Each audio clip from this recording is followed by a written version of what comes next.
तो दोस्तों आज हम फिर से आपके लिए लेकर आए हैं देश दुनिया की तमाम ताज़ा बड़ी खबरें। सबसे पहली बड़ी खबर में आपको बताएंगे दोस्तों कि बिहार में बम्पर वोटिंग ने बढ़ाया मोदी नीतीश का सिर दर्द।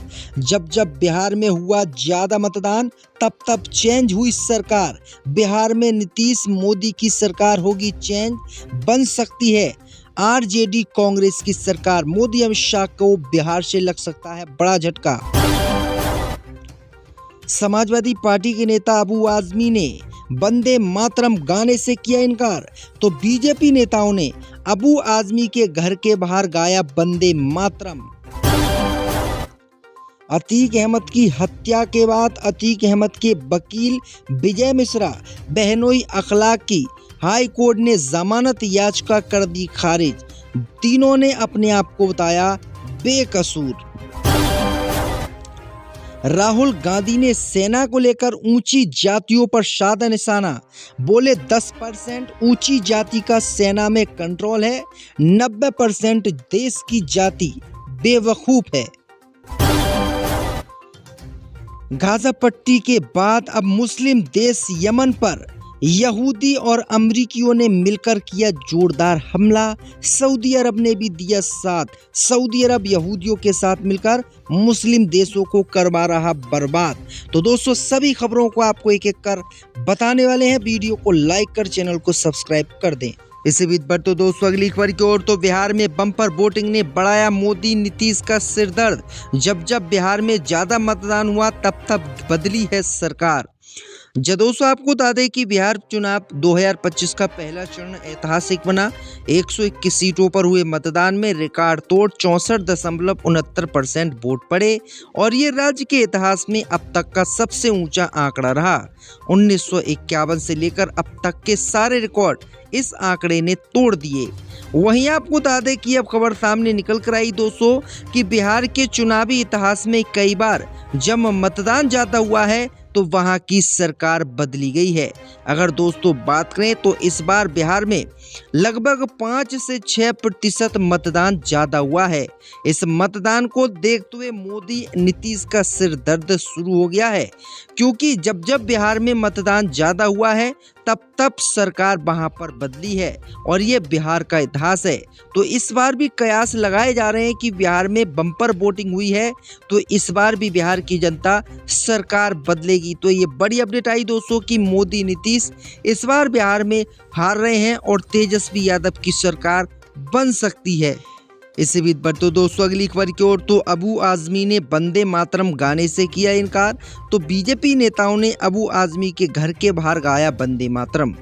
दोस्तों आपको बता दें कि देश में एक तरफ जहां वंदे मातरम के 150 साल पूरे हो रहे हैं और भाजपा सहित एनडीए के कई कार्यकर्ता इसका आयोजन कर रहे हैं, तो वहीं वंदे मातरम को लेकर मुंबई से एक बवाल सामने आ गया है। समाजवादी पार्टी के विधायक अबू आजमी ने धार्मिक कारणों से वंदे मातरम का पाठ करने से इनकार कर दिया, जिसके बाद बीजेपी के कार्यकर्ताओं ने उनके घर के बाहर वंदे मातरम गीत गाया। बीजेपी कार्यकर्ताओं के लिए आजमी ने अपने घर से शरबत पीने के लिए भेजा। समाजवादी पार्टी के विधायक अबू आजमी ने वंदे मातरम को गाने से इनकार कर दिया था। भारतीय जनता पार्टी ने उनके मुंबई स्थित घर के बाहर जोरदार प्रदर्शन किया। अबू आजमी ने कहा कि जिसको गाना है वो गाए, जिनको नहीं गाना है उनसे जबरदस्ती ये नहीं गवाया जा सकता। तो ये बड़ी अपडेट आ रही दोस्तों। इसी बीच पर तो दोस्तों अगली खबर की ओर, तो अतीक अहमद के वकील और अतीक अहमद के बहनोई अखलाक को कोर्ट ने जमानत देने से किया इनकार। दोस्तों आपको बता दें कि अतीक अहमद और उनके भाई की मौत होने के बाद इलाहाबाद हाई कोर्ट ने अतीक अहमद के बहनोई अखलाक अहमद, अतीक अहमद के वकील विजय मिश्रा और ड्राइवर मोहम्मद कैस और नौकर नियाज की जमानत अर्जी को खारिज कर दिया। कोर्ट ने चारों की जमानत अर्जियों पर सुनवाई के बाद 29 अक्टूबर को फैसला सुरक्षित कर लिया था।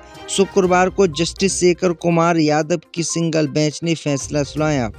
29 अक्टूबर को इलाहाबाद हाई कोर्ट ने उमेश पाल हत्याकांड के मामले में सुनवाई के बाद अतीक अहमद के बहनोई अखलाक वकील विजय मिश्र नौकर और ड्राइवर की जमानत अर्जी पर अपना फैसला सुरक्षित कर लिया और जमानत देने से इनकार कर दिया। अतीक अहमद के बहनोई ने जमानत खारिज होने के बाद कहा कि उसे रिश्तेदार होने के कारण फंसाया जा रहा है, जबकि अन्य ने भी अपने को निर्दोष बताया। अदालत ने फैसला सुरक्षित रख लिया है। तो ये बड़ी अपडेट आ रही दोस्तों। इसी बीच बढ़ते दोस्तों अगली खबर की ओर, तो राहुल गांधी ने सेना को लेकर दिया बयान, बोले 10% आबादी का सेना में है कंट्रोल। जी दोस्तों, आपको बता दें कि बिहार में चुनावी जनसभा को संबोधित करते हुए कांग्रेस नेता राहुल गांधी ने सेना को लेकर ऐसा बयान दे दिया जिससे देश में हलचल मच गई। राहुल गांधी ने कहा कि भारतीय सेना में देश की 10% आबादी का कंट्रोल है।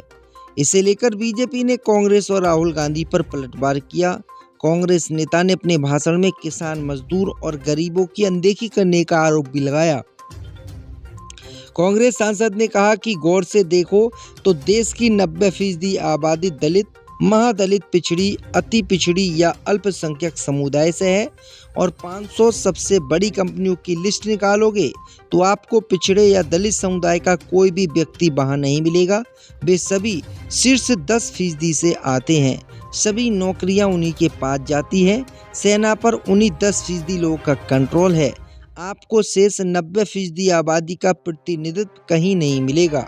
वहीं आपको बता दें कि राहुल गांधी ने ये गंभीर आरोप मोदी सरकार पर लगाए, जिसके बाद मोदी सरकार अब बुरी तरीके से इस मामले को लेकर जो है राहुल गांधी पर पलटवार कर रही है।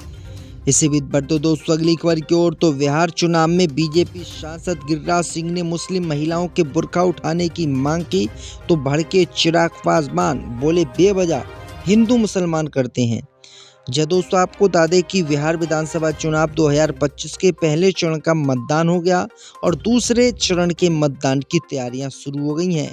इस बीच दोस्तों बीजेपी के बड़ बोले मंत्री गिरिराज सिंह ने मुस्लिम महिलाओं को लेकर एक ऐसा बयान दे दिया जिसका अब उनके ही पार्टी के नेता चिराग पासवान ने विरोध किया है। दरअसल आपको बता दें कि गिरिराज सिंह ने कहा कि अगर हमें शक होता है तो हम मुस्लिम महिलाओं के वोटिंग के समय बुर्का उठवाकर चेक करवाएंगे।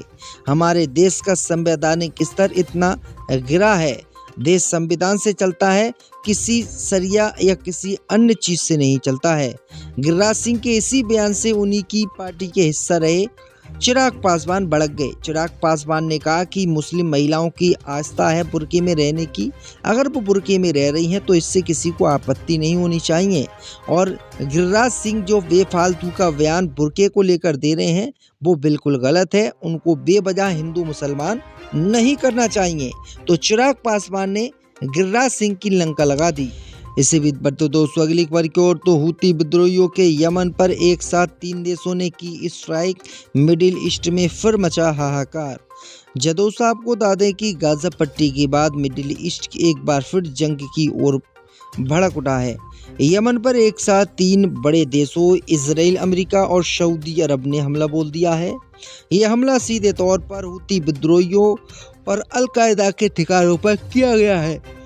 इन ठिकानों को लंबे समय से क्षेत्र की अस्थिरता का कारण माना जा रहा था। इजराइल ने यमन की राजधानी सना पर ड्रोन और मिसाइल अटैक किए हैं। ये कार्रवाई हूती विद्रोहियों की बढ़ती गतिविधियों के जवाब में की गई है। हाल ही में इजराइल ने हूतियों के ऑपरेशन कमांडर अल लगारी की हत्या कर दी थी। इसके बाद से हूती संगठन ने पूर्ण लामबंदी का ऐलान करते हुए पूरे यमन में रेड अलर्ट जारी कर दिया था। इजरायली हमलों में अब तक 50 से ज़्यादा हूती लड़ाके मारे जा चुके हैं, जबकि 600 से अधिक नागरिकों की मौत की खबर है। जबकि सऊदी अरब इन मुसलमानों को अपने हाथों से मार रहा है और ये मुसलमान नहीं बल्कि सबसे बड़ा सऊदी अरब जालिम हो गया है। तो ये किस तरीके से अब यमन को बर्बाद करने पर इन यहूदियों के साथ सऊदी अरब लग गया है। आपकी क्या राय इस खबर पे हमें कमेंट करके ज़रूर बताएं। इसी बीच बढ़ते दोस्तों अगली खबर की ओर, तो एससी एक्ट का दुरुपयोग करने पर यूपी की अदालत ने 12 साल की सुनाई, व्यक्ति को सजा। दोस्तों आपको बता दें कि उत्तर प्रदेश की एक अदालत ने एससी एक्ट के झूठे मुकदमे में एक वकील को कड़ी सजा सुनाई है। अदालत ने वकील पर जुर्माना भी लगाया है। इस वकील ने इस कानून का दुरुपयोग करके महिला के माध्यम से दुराचार और अन्य आरोपों के फर्जी मुकदमे दर्ज करवाए थे। इस वकील पर एससी एक्ट में पीड़िता को मिलने वाली धनराशि हड़पने का दोष साबित हुआ है। अदालत ने लखनऊ पुलिस आयुक्त को आदेश जारी करके कहा है कि रेप जैसे अपराध में एफआईआर दर्ज करने से पहले ये भी देखा जाए कि विपक्षी के विरुद्ध ऐसे ही कितने मामलों में एफआईआर दर्ज कराई गई है। तो ये बड़ी अपडेट आ रही दोस्तों कि एससी मुकदमा किसी व्यक्ति पर लगाकर ये लोग पैसे ठग रहे थे एससी वाले, जिसके बाद कोर्ट ने जो है वकील के ऊपर भी बड़ी कार्रवाई की है, 12 साल की उसे सजा सुना दी है।